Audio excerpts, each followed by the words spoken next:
one topic where we stick to one topic. My name is Autumn Fisher. My name is Greg Russ. Like, why would sometimes it work and sometimes it doesn't? After 4 days of technical difficulties, we're finally getting around to recording. Ugh, it's so annoying. That's what I'm going to blame this lateness on. Okay. Greg, after 4 days, we've finally gotten our sound to work. Yes, thank God. I think we officially missed a week because it's Sunday, so therefore a new week has begun. That's the first time that we've missed a week since starting in January of 2019. But don't, like, Hispanic calendars start on a Monday? I don't know. I think they do. So we haven't really. There's a Hispanic calendar? I think so. I remember learning in Spanish class about it doesn't start with Sunday. You're talking starts on Monday. Yes, look, you're right. Many Latino calendars start the week on Monday, just like the school and work week in Spanish-speaking countries. Told ya. In contrast, calendars in English-speaking countries often start on Sunday. I like the start on the Monday better, honestly. I think the Sunday should be the final day of the week. I do too. It kind of is. Like the way that we've arranged society, it is the last day of the week because the week starts on Monday. Yes, and the weekend isn't really the weekend. It's the weekend and beginning. The beginning of the week? The beginning of the end? With the 2 days that people have off, school, work, most people, we call it the weekend, but it's not just the weekend. It's the weekend/beginning. Because it's Sunday, the beginning of the time off? No, because Saturday is the end of the week and Sunday's the beginning of the week. What I'm saying is I agree with this idea that Monday should be the first day of the week because then the weekend could just live as the weekend. It's like, oh yeah, those 2 days are the end of the week, Saturday and Sunday. But as it stands now, Saturday is the end of the week and Sunday is the beginning of the week. So it's the weekend/beginning. I see. Well, we will be running on Hispanic calendar time. All right. So we didn't miss a week yet. If you want to work in that technicality, fine. Okay. It's fine by me. There was a lot of travel. I had to go to Boston.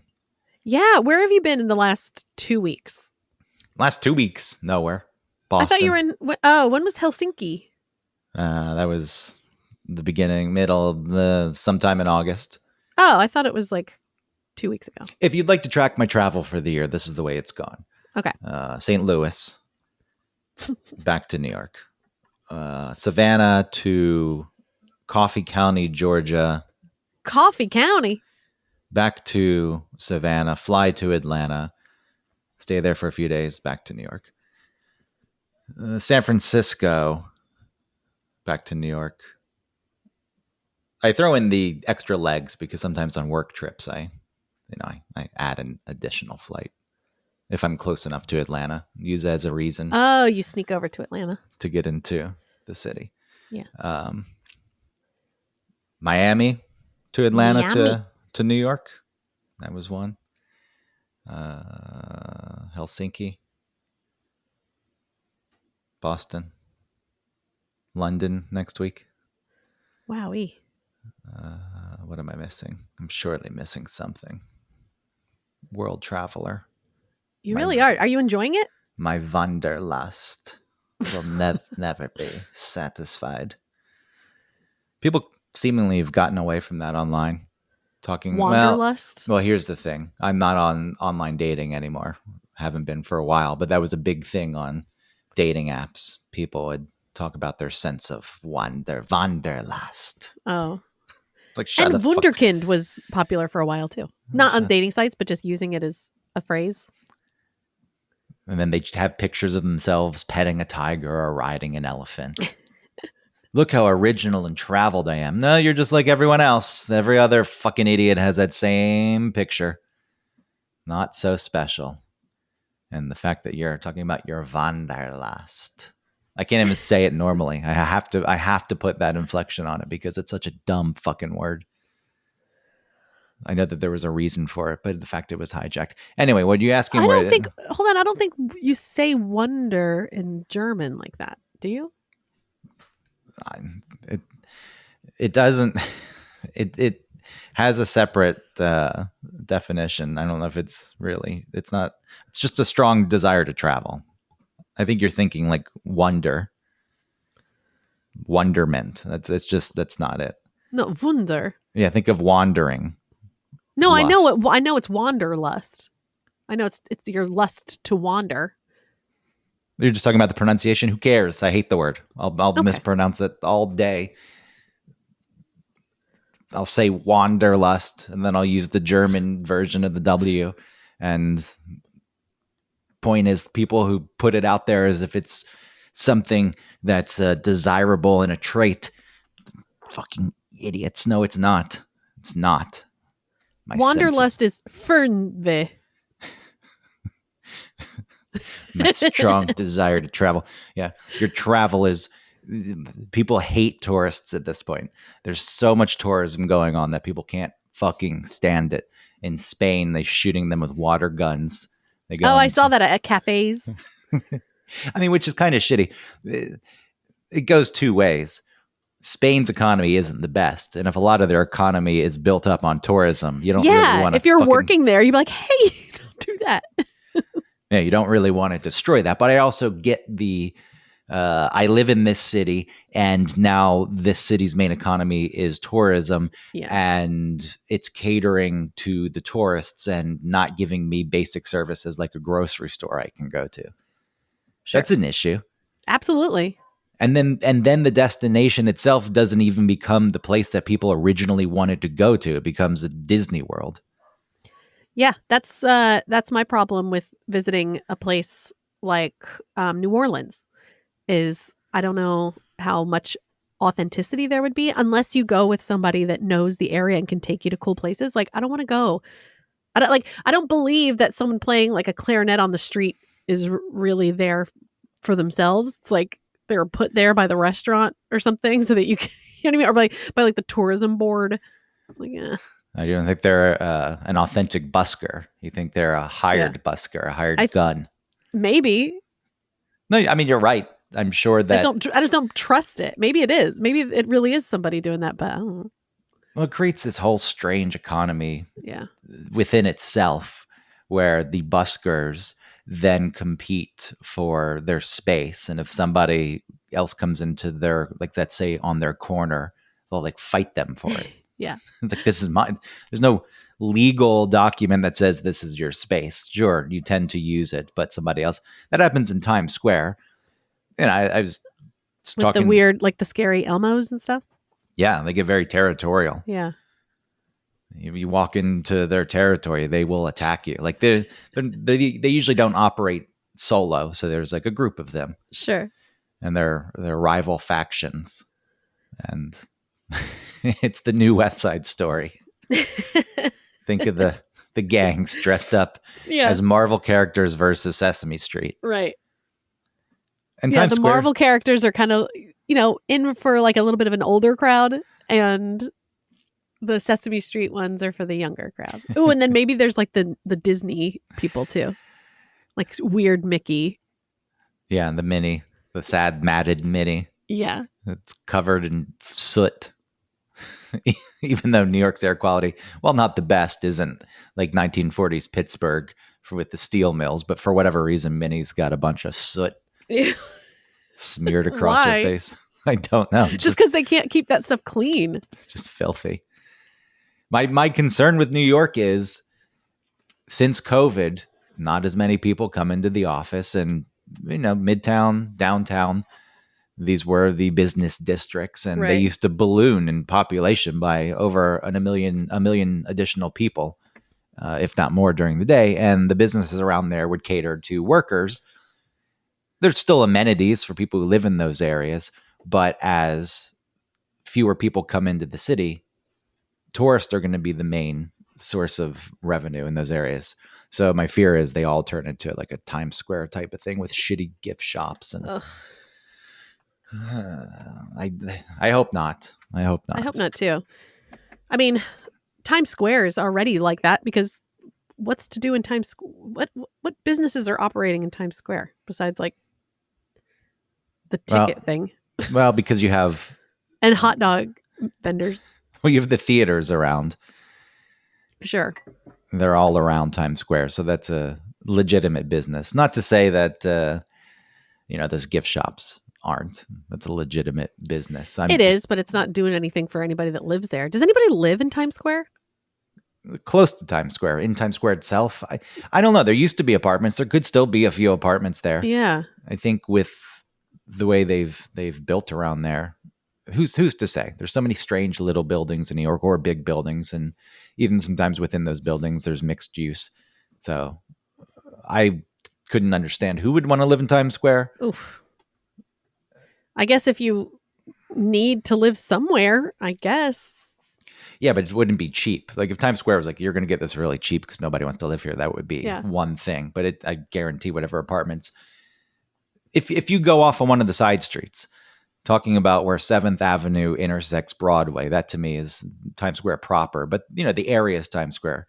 And if you go down 43rd Street west of Broadway, then, yeah, there are apartments. There's people who live very close to it. And then every other business there, I think the restaurants probably make money because you have fucking Bubba Gump and the Olive Garden. How? It would be wild to go to New York City and go to an Olive Garden. People like familiarity, I guess. I guess. It's so weird. I mean, it works. It works. The retail stores quite often don't make money. But it's worth, like, if it's a corporate chain, it's worth them to have the exposure. Yeah. That's just because the rent in Times Square is outrageous. And maybe the Olive Garden itself doesn't actually work at a profit, but it's just worth it to have the Olive Garden there. People are eating there. Sure. They're eating there. I just think it's a very difficult place to run. I want to go business there and look at the people coming in, and just sort of gauge who they are, what they're up to. Why are they there? Why did you choose this place? People, like maybe it would be people that maybe it's tourists from other countries that are like, oh, this is like American food. This is that weird thing that Americans do where they take other people's food and make it theirs. Possibly. Maybe. So like if you went to, gosh, like, okay, what if I'm from like rural, out in the country, United States, and then I go to China, and then I go to a Benihana, which might be Japanese, but whatever. You know what I'm saying? Like, it is. Okay, my Japanese. bad, but whatever. You know what I'm saying? Like, and then but the idea is the same. You go and you think like, oh, this is Chinese food. And even though it's really Japanese food at the Whatever. I think Benihana is probably an American company. I could be wrong. That's what I'm saying, though, because you don't know. You know the name. And you're like, the Benihana in China is going to be official. You could have said like Panda Express, but Panda Express is also an American company. But the reason I'm saying this is if tourists from out of the country come to the United States and see the Olive Garden and say, wow, it's one of those U.S. chain restaurants that I've heard about and I want to go to. Sure, somebody could do that. But in that instance, it's a U.S. chain restaurant. So to a foreign tourist, it's still this novelty, something different to them. Right.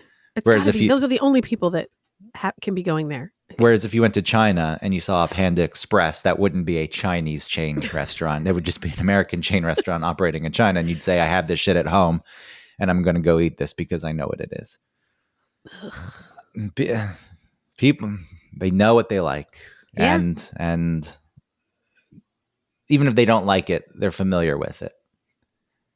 I don't know what the fear is going to other places. There's also just so many people that, plenty of people who come to New York are going to restaurants that are unique to New York, not the Olive Garden. I just wonder who they are that are going to the Olive Garden and the Bubba Gump Shrimp Company. Like, that Bubba Gump Shrimp Co. should not still be around.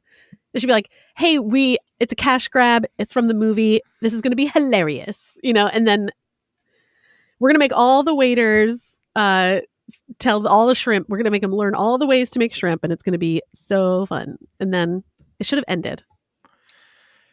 I don't know. I'd be interested in the history of Bubba Gump shrimp, just because you would have to get the rights to it. So you'd have to reach out to the studio. So did the studio itself start the chain restaurant? Yeah, I don't know. There are 35 restaurants worldwide, 22 in the United States. And it was just inspired by Forrest Gump, as we know, based in Houston, division of Landry's Restaurants. So I guess they just went and got the rights. They said that's a great idea for a restaurant. People loved Bubba Gump, even though he wasn't Gump. Like his last name wasn't Gump. So how did well, it was because they made the company. So maybe the lore is that Forrest and Bubba, they started the company for real. And then they have a restaurant now. Oh, did I misunderstand this the whole time? Well, because that was their company, remember, in Forrest Gump? Yeah. Maybe I've been misreading this. I feel like people refer to Bubba as Bubba Gump in the movie, the character. They assign Gump to him as last name, even though it's not. No, I don't think they do that. Okay. I think they just call him Bubba. Well, in the movie, they don't itself, but I feel like people referring to the movie will say, let's say that they like Bubba. Oh, they might. They're like, I like Bubba that Gump. Bubba Gump. Like, he's one of my favorite characters. It's like, I guess I don't hear a lot of people talking about Bubba Gump. For whatever reason, Forrest Gump has been on TV nonstop. Oh, really? And so is The Lost Boys, which I was watching this morning. Oh my God. I have seen just a little bit of Lost Boys and I do not like it. What don't you like about it? You don't like the effects when people's car roofs are ripped off and they just scream and the camera pans or pushes in and that's supposed to be the vampire attacking them? No, I don't even know that part because I think it's like I think there was a time when I could have seen it and I must have missed it, right, as a kid, for it to retain its like nostalgia resilience. And I think I missed that. And I think it's mostly like a boy movie. Yeah. Yeah. So I don't know, there's the mom. The mom's the lead female. But I'm just saying, like, well, yeah, there are movies with moms that are boy movies, but I'm just saying she brings a touch of femininity. Of chick. Is that a word? Femininity. Yeah, of course. But how do you pronounce it? I think I said... femininity. Yeah, I feel like I said femininity, which is not a word. Femininity. Well, now that you say it, it really seems it seems wrong to say femininity. Femininity. I've never thought it sounded weird until now. That's it's the IN and the IN back to back. Yeah. Femininity. Anyway, that saxophone player made a fucking career out of the Lost Boys performance. Early on in the movie, you would know this guy if you looked him up. Okay. He's bronzed with a tan. Who knows if it's spray or natural? And he's wearing chains and he plays the saxophone. He's got his shirt off and he's muscular with long. Oh, this does sound familiar, like a meme. I'm sure it's turned into a meme. Yeah. The guy had a performance that everyone at the boardwalk loved in the Lost Boys. Like they fucking are eating this thing up. And it was the 80s, so saxophone players did have a bit of a run there. Oh, I do know this guy. But he just plays the same character. Look, he was a musician. I'm sure he made money playing on albums and doing other things. But there are so many videos of him showing up at hotels for conferences as that character. I'm sure he goes to Comic-Cons now as the sax player. It's so strange that you get a small role in a movie. And for a while, especially because that's from the 80s, you're obscure. Like the movie itself was known, and I'm sure people had conversations. Oh, you mean the sax guy? Yeah, that guy was interesting. Then the internet comes around, and suddenly there's a resurgence, and you become a meme, and you get enough power that you can tour around to make money playing this character that you spent, a day filming. 30 years prior, 20 years maybe prior at the point when it started taking off. Yeah. Very strange order of events. So just like Bubba Gump Shrimp Co., he should have disappeared into the ether. I mean, good for him. I don't. My Oh friend yeah, Lee, I guess, but also like don't keep going because it's kind of sad. it's good for him. He's a single, like meaning he's an individual who gets to Deserves benefit love. off of this. Bubba Gump, yeah, fuck this. I've never even been into one. That's what I'm saying. I want to go just because it seems like I just want to observe. I hesitated before I said, at least in my brain. It's like I've never. Wait, maybe I have been into one, but no, it was a Joe's Crab Shack Oh, that hell I've been yeah. to. No, is that better? Yeah. Are those still around? I don't know. I don't think if they are, they're not doing the same things they used to, right? Where like everybody got up and danced and like, Oh, is that what they did? They danced there? yeah, they would like all pause and there would Oh, be a point in the like every hour or something where they would have to like do a little dance. no, fuck me. Maybe that's why I never went back. Maybe that's why I have no real memory of it, and I blocked it out because when the Sure. dance started, I just feel embarrassment for the people who do it. It's one thing if there's the diner Well, they're here not in New York. forced to work there. I know they're not forced to work there. I try to keep that in mind. Yeah, maybe somebody like me works there and likes it. Would you like to sing and dance like that on cue? It's like it's time. No. It's 15 past the hour. Do the fucking Joe's Crab Shack shuffle. Yeah, that'd be annoying, especially if you were in the middle of stuff and like all you could think was like, "Oh my god, I still haven't brought that table catch up, and I'm having to do like a kickball change." Yeah, I guess it's a level dance of for these people. performance. It's a level of performance. And if you get entertainers, people who are born entertainers who just don't have an outlet for it, maybe it's good for them. But to me, Sure. it's people who just wanted a restaurant gig and that's what they could get. And like, oh God, I just want some extra money. I'm trying to go to school. Yeah. There's the Ellen Stardust Diner in New York where they put on performances, get up on tables and sing Broadway shows, tunes, and But that they're place. terrible waiters. No, I mean, there's people who've been discovered there. Then they go on to Broadway and have careers. Now, does it Wow. happen at a high percentage? Probably not, but it can happen. And because of the location, you are around the Broadway theaters. You're in proximity. So there's at least a chance. It's like, look, if I get a job here, I get an Right. opportunity to perform songs that are actually being performed on stage around. And at some point, maybe people went in, Broadway producers and scouted it. Like, hey, Sure. let's go see if there's somebody good here. So I can get that. The Joe's Crab Shack in the suburban town where the closest theater is, an hour and a half drive. Or it doesn't need to be a theater. It can just be like, it could be a local church. It's a community theater. Some people can enjoy it. I get it. I try not to just insert myself into every scenario. Sure. It's very Yeah. difficult not to do. I would never want a job where I would have to, but I never wanted a serving job either. I never had a serving job because I would get pissed. I would be like, fuck you to the people just Oh yeah. being demanding. I hate the dynamic. I've brought it up before as a person who rarely goes to restaurants.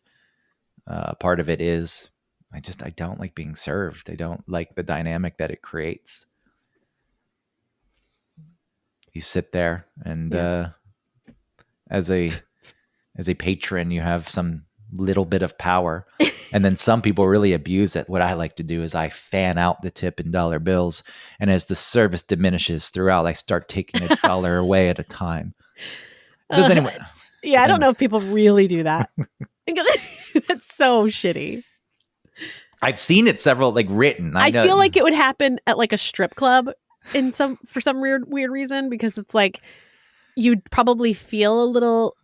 It's probably like a push and pull as a man going there with the power play. It's like she's ultimately in power, but you have the money, so you're like you have the power then, but then yeah, so maybe to like hold on to the power, you start to sort of, well, I was going to tip you more, but you didn't suck my dick, or whatever. You're not spreading your ass cheeks wide enough. Yeah, I want to see your butthole. You didn't show me enough, so I'm taking my tips. The moment you walk into a strip club, you've given up all power because your motivation for going in there is the one thing that women can exploit. It's like, oh, my horniness. So any dude that thinks that you can maintain it through his wrinkled, crinkled dollar bills, I guess if you get a rich person who goes in who's carrying around hundreds of dollars in $100 bills, let's say thousands of dollars in $100 bills. Okay. I guess you could have some kind of power at that point because you have so much money that the women are going to really want it. But if I were a dancer at that point, and it's like, fuck you, I've got like, I'm good. Yeah. Keep and your then hundreds. then that guy wants you more because you're not throwing yourself at him. Yeah, but then what happens is Ooh. because you insult his manhood that he's got to act out in some sort of way. Mm-hmm. And with these pathetic cretins, what it ultimately boils down to is if you can't get one over on the woman, then you punch her. Wait after. Whoa. I'm not saying this as a joke. Like I'm thinking of like shithead dudes. Oh, when it gets to the point. Yeah. This is a hypothetical. Okay. But I'm thinking of a guy who goes into a strip club thinking he's going to maintain power with his riches, and it doesn't work. And he's already got this inflated sense of worth and value. And if it doesn't work and he's embarrassed in front of his buddies, it's like the kind of guy who would wait after the place closed and like attack the woman because it's the fucking least and last thing he can do to save his fragile fucking ego. These people should be exterminated. Well, that's what happens. Like, that's why women typically will allow someone to bother them longer than a man. Yeah, because there's always this risk of them attacking. Yeah.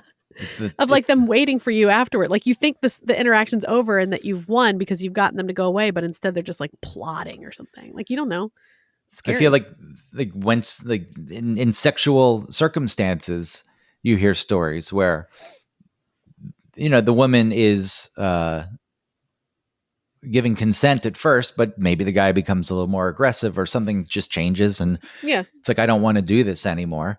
And you hear the story as a woman, if you express that in any way, the guy will probably get angrier and double down. And then you're in a really shitty situation. So it's like, it's a shame, but it's like, I just need to go along with this at this point because this fucking dumb ape is now having his way and his stupid jizz brain is taken over. And then you're confused yourself because you were into it at first. And so it's like, you kind of feel like you led him on. Right. And then if you try and take that sort of initiative back and say, no, I said no, like I didn't want this to continue, but he went on. And then you talk about it. And then someone says like, yeah, but weren't you were doing this. And like, how was he supposed to like, and then you question your own shit. The police are asking you questions like, well, what were you doing? You were in the bed with him? Oh, so you were naked? Oh. Well, yeah, when you get authorities involved. Oh, well, you did start it. So how is he supposed to know? I said no, straight out. I just said no, please. I don't want to do this anymore. Yeah, but before that, you were saying yes. That's why a lot of people won't even report it. Absolutely. Like, what's the point? Mm-hmm. And, sure, it would suck if you're into a person and you're in the middle of it and they said no. I mean, to me, it would be more so like, oh, did I do something wrong? You're just, I smell or something, or you find me disgusting. Do I have a skin tag I don't know about that I can't see? Smell or something? Is there some giant skin tag that there's the physical aspect where the dude will claim, oh, my blue balls. I got blue balls. Shut the fuck up. You're going to leave me like this? Shut the fuck up with the blue balls. It's not a fucking thing. To an extent, sure. I guess if you get excited, but then, you can take care of the problem. As soon as you're alone or just go to the bathroom. It's not some lasting condition that's going to cause the withering of your genitals. Ultimately, if I don't take care of this, blood flow is going to be cut off, and it's so sore right now. It's aching. My brain. and it's like the same as just like twisting my ball sack to the point where it cuts off blood flow and it falls. Like it's the same thing. Think about putting a rubber band around my balls and then they would fall off. Oh, you poor thing. So yeah, Mommy. how the fuck do we get on this? Because we're I talking don't know. about I looked up Times Square and there doesn't seem to be anything that you can rent in like a pretty noticeable square of around Times Square. yeah. What did you look at? Zillow. Yeah. I had a really hard time finding Times Square because I don't know where it is.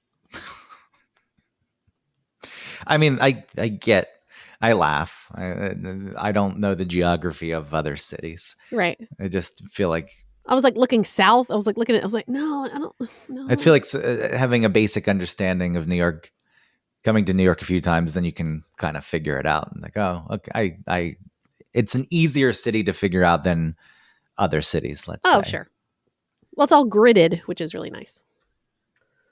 It's gridded up. I agree. Some people say that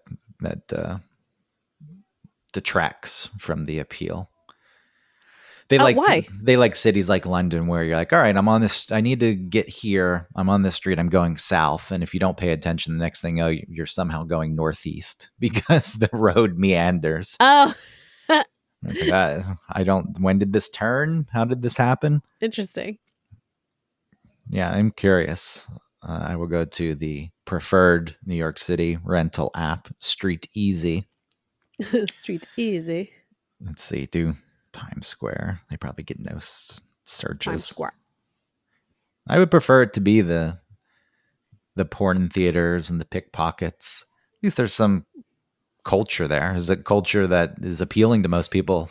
No, I guess not. But Yeah, because what if it happens to you? Then it's not fun. I don't want to be pickpocketed, sure, but I think the seediness of it is more interesting than what it is now. Well, with what we were talking about at first, where it turns into like Disney World, like, yeah, I guess it is an authentic experience. The people that are scamming you and trying to pickpocket you, at least there's some authentic, like the porn theater, like it is a more honest representation of humanity instead of like, look at the shiny things. Yeah, I don't even know what's there. Anytime I'm in Times And I'm going to Square, pretend to be Elmo. yeah, well, at this point, with so many migrants, it's one of the few things. I feel like you had to get permitted to be the Elmo in Times Square, but you could probably still get away with it. But you're looking to make money. Like, Yeah. there's so many people have come to New York. The big thing right now is selling candy on the train. I don't know where. Really? Like you go to Costco and you get some candy and then you sell it on the train? Yeah, that's the thing. They must know. Like one person must have a Costco membership. Yeah. And probably not even in a friendly, let me help you out sort of way. I don't know what goes into getting a Costco membership, but I'm guessing if you're not a citizen or you don't have legal ID or anything like that, you probably can't get the membership. Yeah, I don't So there's think probably people who have it who prey on the migrants who are so desperate for money and say, you give me a fee and the money to buy your goods. I'll go buy them in bulk. And then, yes, then they put them, they create different boxes and setups and they walk through the train cars. But there's so many. Like even if you wanted to buy candy, once you buy it, you bought it, and then the next stop, a new person comes in. You're like, sorry, I just bought from someone else. It's what kind of candy is it? It's an array. Good? It's common candies, Okay. Snickers and gums and Skittles and M&Ms. Ooh, I'd get the Skittles. I don't even know what the into price Skittles is. lately. Regular old Skittles. Yeah, especially now they have the green is turned back to lime. Yeah, the apple thing was strange. It was weird. It didn't make any sense. People seemingly wanted it. I don't think they did. They probably did an online survey, just like when they expanded. This was not even online. You had to call a number. But when M&M's added blue, it was a whole campaign. We're adding a new color. We're getting rid of tan. And we're going to add a new color. They should have gotten rid of brown. But yeah, it's already brown. But they said that's the appeal. But the brown's like chocolate. It reminds No, people we it's know it's chocolate. chocolate. It's M&Ms. You don't have to like teach us your product. We got it. It reminds people that it's chocolate. It wouldn't work for Skittles. Could you imagine a brown Skittle? I mean, the purple's close. Yeah, but it's It's a still deep purple. purple. All right, let's see. Yeah, it's in Times Square proper. But, right here off of 46th Street. So you're in Times Square, all the glowing shit, and you go half a block east on 46th Street. There are apartments. $3,100 for a studio. $2,300 for a studio. That's actually For a not bad. closet. Yeah, I mean, it's going to be small. It's a studio, but $2,300 is actually not bad. Yeah. Sadly, it's fucking double crazy. Mine, I think. So, not double. It's a little less than double mine. It's so insane that I'm talking about how $2,300. But you're in the middle of Manhattan. That's the thing. If it's a studio, and so you think, well, just split it with somebody, but it's a studio. You can't split it. That's tight quarters. Yeah, I'd venture to say that maybe that close to Times Square gets you a bit of a discount because who the fuck would want to live there? Yeah. I don't know what the nearest grocery store is. I don't know. Yeah, where do you go? I guess. I mean, I don't know where the laundromat is. You could go to a bodega. Yeah, the bodegas. I stopped going to mine. Why? It hurts. It hurts because, they know us. I can call on the phone to order a sandwich ahead of time, just the way it's ready when I get there. When I walk the 50 feet it takes to get there. But just by saying, hey, can I put in an order for a sandwich? They know my voice and they know what I want to get. Whoa. Like they're that good. Nice guys, but they raised their prices. Like the 20-ounce seltzer, which used to be $2, which to me is right on the line. It's like, okay, then $2. They raised it to $2.50. That's a 25% increase overnight. $2.50 for a fucking 20-ounce bottle of bubble water. Agua con gas. So I was also somewhat offended because at my last bodega that Eddie worked at, when he raised prices, because I am a person who, deep down, for the most part, doesn't want special treatment. I don't, until they raise the price of the bodega. And I say, hey, I come in here and buy this shit every fucking day. Yeah. And now it's going to cost me a lot more.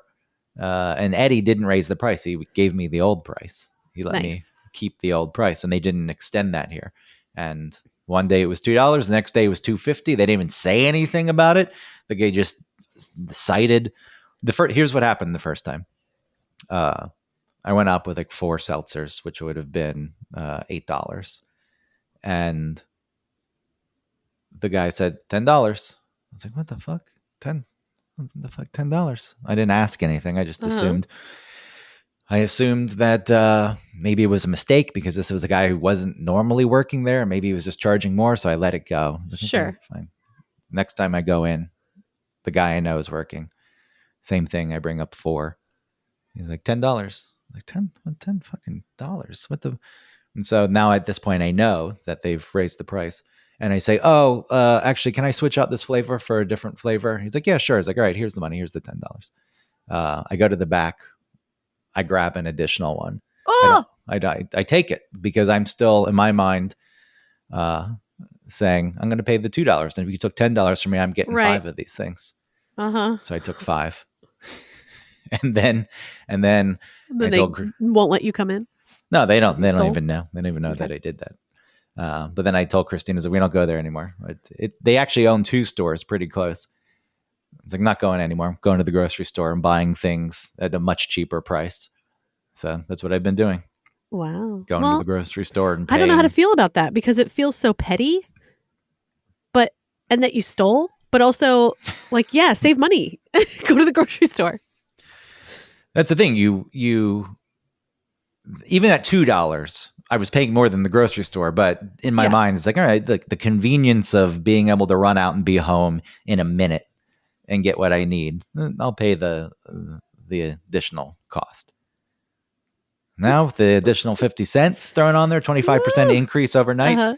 and I'll walk to the grocery store, which by the way is only 4 blocks away. It's still It's compared to farther. what most people deal with, is still relatively Yeah. convenient. It's Yeah. like, all right, I'll run out, go to the grocery store. It's going to be a 10-minute trip now. One, because I'm going to buy more too. When I'm there, it's like, all right, I'm going to buy more. And then I got to check out with the slow checkout person and walk home. But I didn't appreciate it. I didn't like the increase. I can't believe you stole it. Well, I guess I can believe it. I know these people who are kind and nice to me. Yeah. As a person who says they don't expect special treatment, there are certain instances, and I can't figure it out. Because yes, for the most part, I hate power dynamics. Yeah. Like the restaurant or anything where somebody has to clean up after me. Like I was just at the lounge at the airport, and my food, I'd finished eating my food and somebody came by and grabbed my dish. And it's like that. It's like, I can take it to the bin. I don't want people, like, the fact that this is your job. I'm glad that you have a job, but really, do you want to be doing this job? And it's so, because people abuse that shit and they leave a huge goddamn mess because they know somebody else is going to clean it up. And I fucking hate that. But on the flip side, there are certain things like, yeah, how dare you raise the price? Maybe your rent went up. I don't give a shit. I've been paying $2 for these for years, and I buy a lot of them. Well, that's the thing with you, is that you are the most important person in the world while simultaneously being the least important person in the world. So it makes sense for you to want both of these treatments. Last night, I was moving the car and I had to get gas because we have to drive to the airport on Tuesday. And I didn't want to try to get gas at like 4:30 in the afternoon. Mm-hmm. So it's pretty late. It's like 11, let's say, and I'm going to the gas station. And as I'm trying to get back towards my apartment to park, like a National Grid van had pulled on the one street I needed to turn onto, which is the gas company. Oh. And he hadn't put his cones out or anything yet. And there was like the road wasn't shut down at this point. He was in the process of shutting it down. Okay. He had this cone in his hand, and I could have made the turn. Like, he could have just let me go. Uh-huh. And for whatever reason, he's like, no, no, no, no, no, no, no, no. And forced me to continue on where I had to then go a longer way. And like, I was fuming. Like, I thought of, like, in the moment, I thought of like going up on the sidewalk and around him and screaming at him. And what ultimately ended up happening is I had to loop around and I passed him again going the opposite direction. And I yelled something out the window about it's like, I don't even know what I said, like, big man in my cones, something stupid like that. Like, was it something that you wish you had said differently? No, I don't even know what I mean, why am I yelling? Here's what I thought. It's like, why am I yelling at them in the first place? But yeah, it was like an abuse of what little power that guy had. It's like, you can let it. I get that you have to work on the street. If you were already shut down, or if let's say there was like a long line of traffic behind me and you have to cut it off at some point because the flow of traffic is endless. So you just have to choose. I was one car and you hadn't closed it yet. You could have let me go. It would have changed. Yeah, nothing. He should have. That would have been like a nice thing to do. So I feel like I'm reasonable. But when you look at the whole context, it's like, I'm one car. Again, if there were a line of 100 cars behind me and it was never going to stop. You have to stop it somewhere. But no.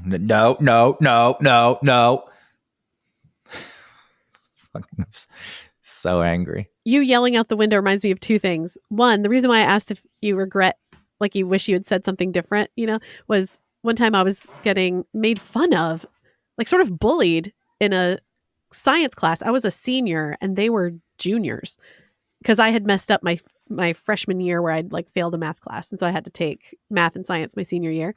So anyway, I'm taking the class and they're being shitty to me. And then we all break to like form into groups or whatever. And I was like, fuck y'all. I said, fuck y'all. And they laughed at me. And I was like, yeah, that was dumb. I wish I'd said something better. Fuck y'all. What would you have said? I don't know. I wish I don't remember. I just remember thinking like, no, that's fair. That was dumb. But I was also, it made me even more upset, like even more mad that I didn't say anything good. Um, and then the other thing it reminded me of was um, on the way to my Wednesday trivia, I have to go sort of this back way to get toward Annapolis. And there's a house on a hill that has a flagpole in the front and they fly a Confederate flag. And it always pisses me off when I see it. And then one time I flipped it off and like I yelled something in my car with my windows up, you know. I yelled something and flipped it off and like kept going. And then I started laughing at myself that I was flipping off this inanimate object. But it felt really good. And I was laughing at myself that it felt good. I think it was like some release of some tension that had been building up for weeks. I think there's value in that. That makes sense. It is funny that you're doing it, but as you said, there's some sort of release that you got out of it. So there's value there. I think I said goofy. Like, fuck you, dickheads, or something. I prefer that you did it and it wasn't documented. Like I could see somebody posting that on TikTok. Oh, yeah, that would have been, oh, man. Ew. Yeah, then it's performative at that point. The fact that you did it and there's a level of authenticity. Alone? It was just you. It would have been cool if the moment you did it, lightning struck it and it caught fire and burned. Whoa! And then I would have been like, am I powerful? He would tell people that story forever. Yeah. You guys. I'm very powerful. I flipped off the Confederate flag and it caught fire and burned. Nobody would believe you. No, they wouldn't. Like, okay. Yeah, somebody would post that to the subreddit. That happened. Where people is that a subreddit? That happened?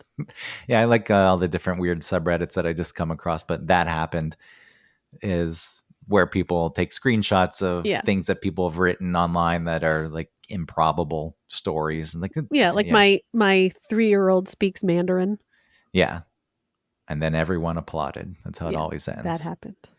But then you've got a subreddit that opposes that one called Nothing Ever Happens. Because sometimes you do get people who in the that happened subreddit post stories that are plausible. It's like, no, sure. Maybe that was real. Sure. It's like, that certainly could have happened. Oh, like people get to like jaded, I guess. Well, they're so desperate to just be able to post something and hopefully get a bunch of upvotes that it's like, no, that one actually seems real. And then it gets sent to Nothing Ever Happens. That's funny. Nothing ever happens. Yes. Sadly, Reddit is my deepest foray into the internet. I don't go too deep with the other platforms, but the little in jokes that you love so much. I do love that. I know them on Reddit. And I was reading, speaking of which, and kind of ties all this together. Somebody was talking about those interactions that you have in New York that it's hard to get other places. Probably other big cities where you have businesses that you frequent. It happens. It's not just New York. But I think in the US, it's a little more difficult to get because so many cities aren't walkable. But things like I go to this halal cart every day and I didn't have enough money. And he said, no problem. And actually gave me $20 on top of it because he knew he'd see me again and I would pay him back. And he just wanted me to have money for the day since I forgot my wallet. Oh. And it's like, yeah, those are nice exchanges. And I was thinking of my relationship with the bodega people. Well, it's not as close as Eddie, the last bodega guy at my last apartment, where we had each other's phone numbers and would text each other. And didn't you have his like credit card information?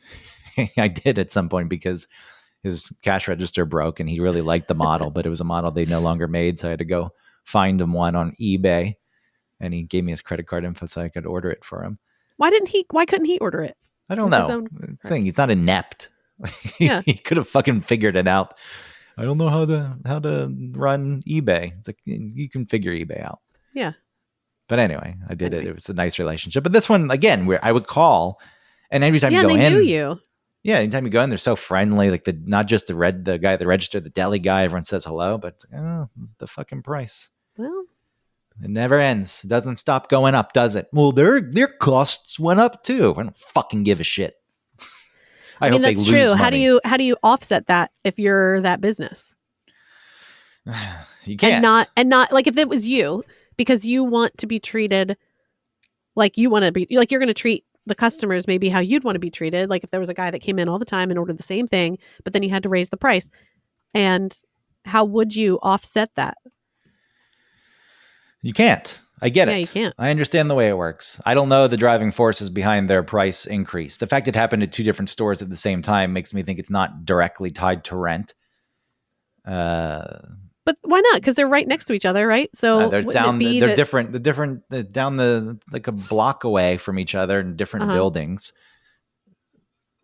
Could be But same maybe somebody landlord. owns that whole block, or the whole. Could, Yeah. but I would assume the leases are up at different times because the newer one opened and usually you sign 5-year lease or something for Sure. commercial spaces. Okay.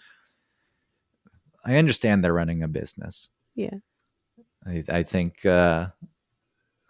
it's just too much of an increase. I think with zero warning and 25% increase, it's a big increase. It's a big jump, It is a big jump, and that but starts to now add you're up. saving money, so maybe it was a good thing.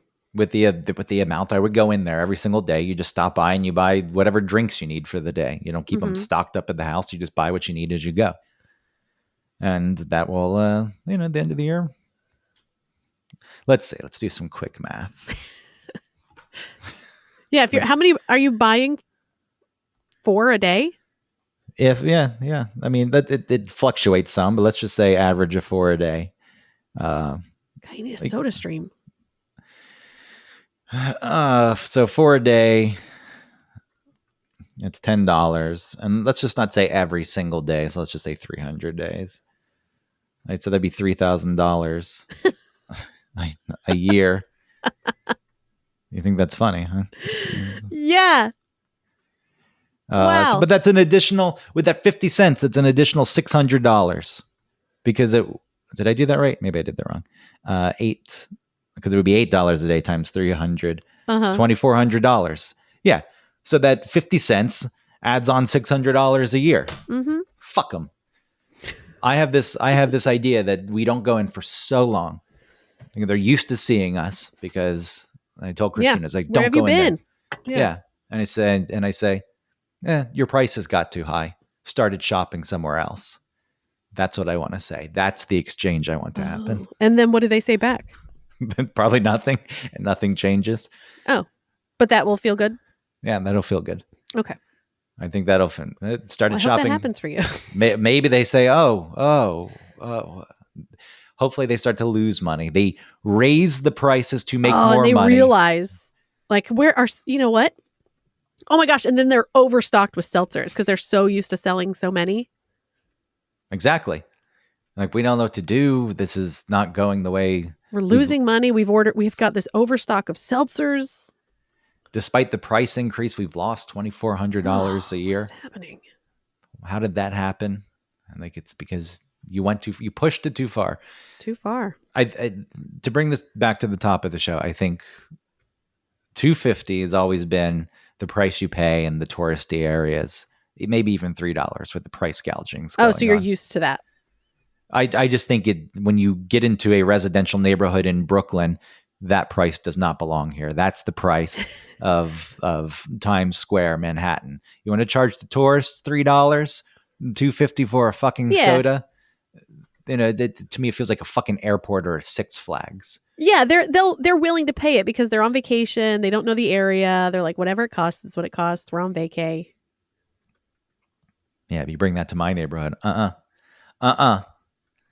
not gonna fly. But the prices are going up everywhere. Everything's expensive. Yeah, Kamala's gonna change that.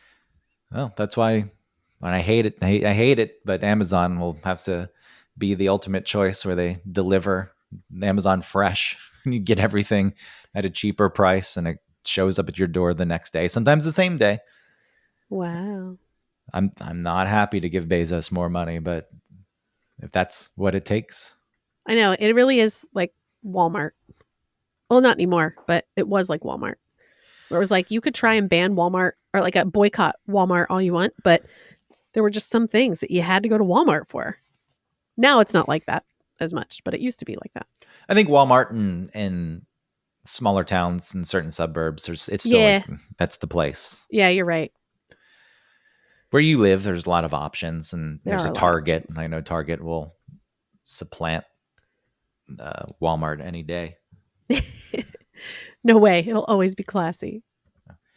Well, I mean, that's what I'm saying. People will go to the Target instead of. Oh, I thought you meant like it would be replaced. Well, I just meant if you Like, had the choice, like the I see. Walmart would be supplanted by.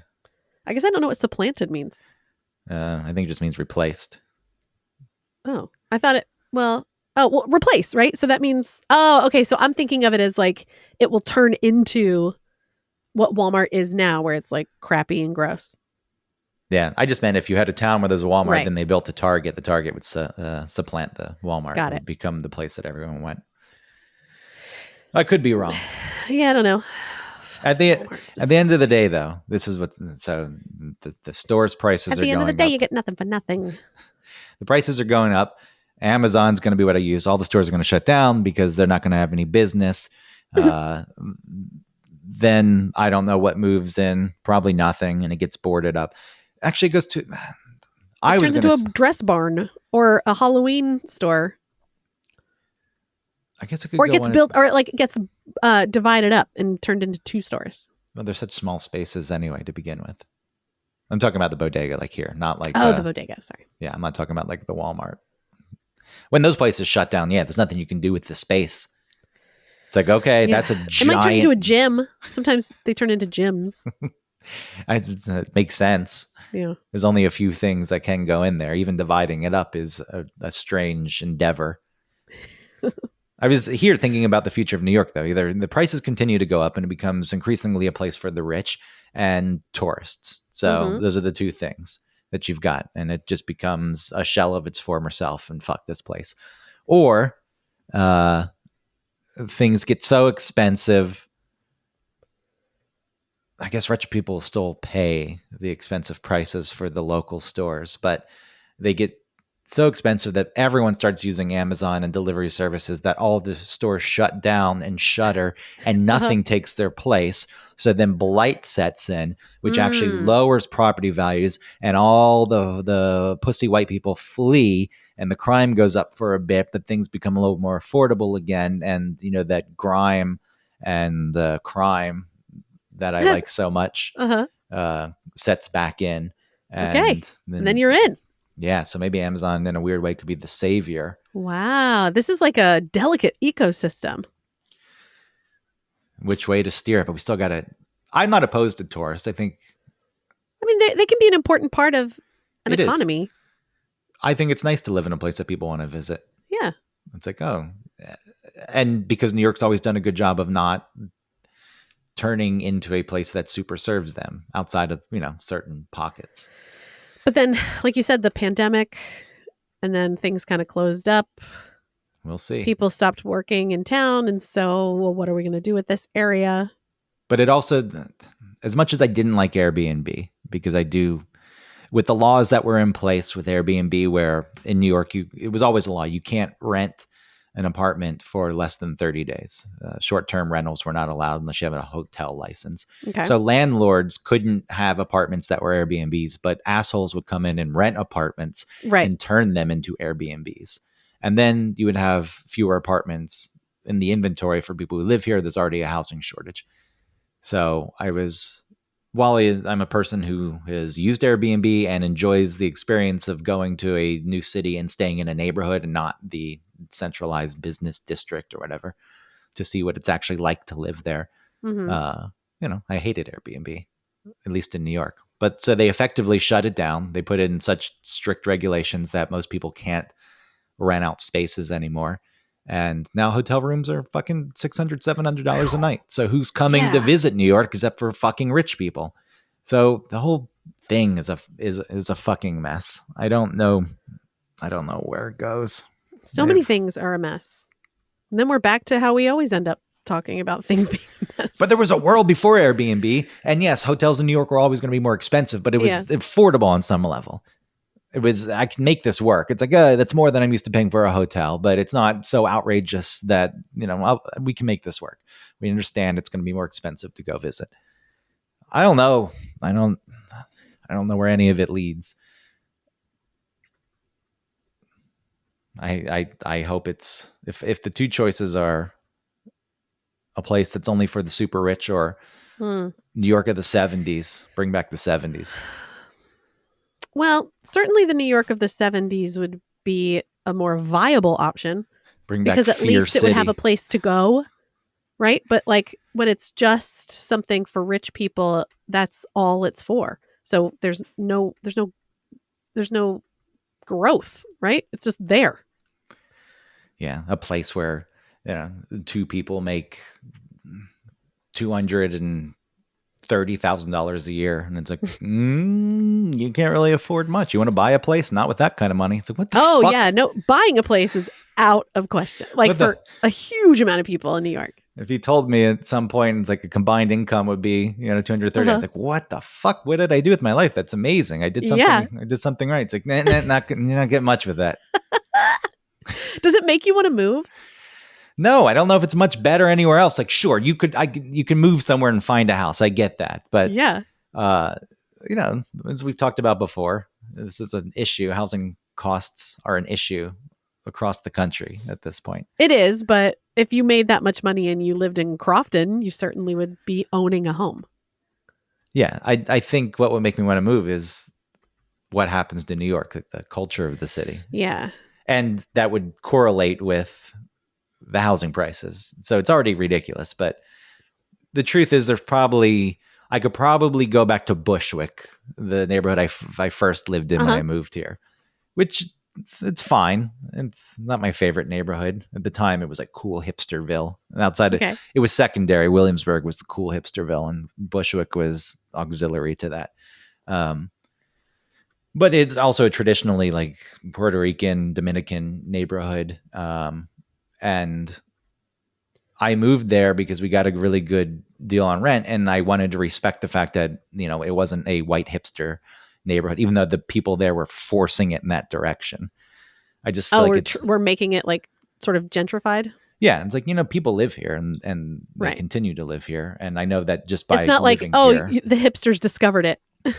Yeah, even though people act like that, it's like we found this place. I Yeah. mean, there were people living there. I guess that sums up America in general. Yeah, for real. That's exactly what happens We discovered this place. Well, there were people there, but they didn't count. Oh, but they were savages. And we didn't. They didn't make it nice. We are going to come in and make it really nice. And to be fair, when I dated Christina, who's from her family from Puerto Rico, she was born in Bushwick. She said that her parents and grandparents loved the fact that white people helped clean it up, but they also owned their building, so they weren't subject to the rent increases. So Oh yeah, that's the sort of dichotomy, right? Is that it gets nicer. Maybe there isn't as much crime, or maybe the streets are cleaned up. Maybe there are more like interesting shops and things to go to. But then the other side is, if, like you said, if you don't own your building or if it's not like a place that you own, then now you're subject to the place being nicer, and so they can charge higher rent, or pushing out sort of some stores, like family owned businesses that have been there for so long, because the rent increases because the area is getting nicer. And then you lose everything. Mr. Juarez's awesome shop that you've been going to since you're 8. Everything operates in extremes, it seems. It's like nothing balances. It just goes so far one direction, and then when people get tired of that, it goes so far the other direction. Yeah. And it cycles through that constantly. Nothing can actually balance out the way I would like it to balance out. Yeah. And that would benefit everyone. But well, you've balanced your budget by buying seltzer from the grocery store. Yeah, I've tried. Good job. So I don't know. Boston's just as expensive. I was just curious looking at apartments. It blew my mind that, Boston's much, much smaller, like as a city and like the central area of the city. But it's like the rents there were just as much. It's, what the fuck? Well, places in the city are always expensive, in any city. Yeah, Philadelphia. I can go buy a house today. Maybe you should. It could be done. I still want to live in New York. We'll see. Yeah. See what the future is. Okay. And All right, I'm going to end it. Where are we? How much time have we done? Haven't we done an hour? We've done an hour, 4 minutes. Oh, perfect. All right. And well, the I first. have the kids, and I still have to. I've That's fine. people End coming it. over. Go. Yeah. Thanks everybody for listening. I hope things balance out for you in your life. And I love you. And I'll see you next week. Bye.